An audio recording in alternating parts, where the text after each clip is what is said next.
एक बार की बात है, एक छोटे से गांव में मोहन नाम का एक किसान रहता था। वह मेहनती था, लेकिन उसमें लालच की आदत थी।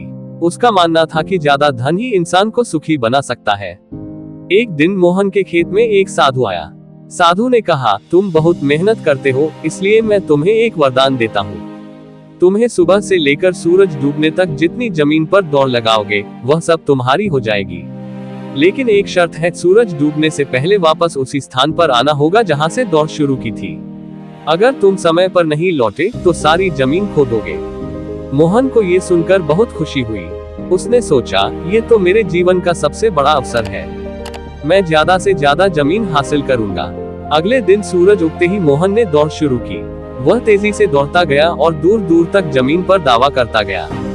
लेकिन लालच में आकर उसने ये सोचा ही नहीं कि उसे लौटने में कितना समय लगेगा।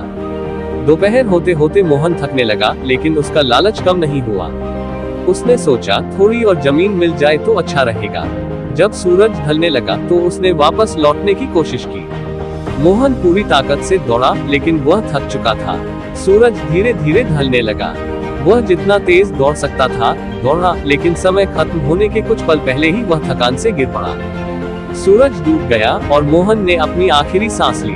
साधु ने दूर से ये सब देखा और कहा, लालच का यही अंजाम होता है।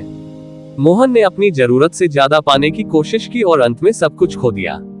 साधु ने मोहन के लिए एक गड्ढा खोदा और कहा, आखिर में इंसान को सिर्फ 2 गज जमीन की जरूरत होती है। नैतिक शिक्षा। लालच बुरी बला है। जो व्यक्ति अपनी इच्छाओं पर नियंत्रण नहीं रखता, वह अंत में सब कुछ खो बैठता है।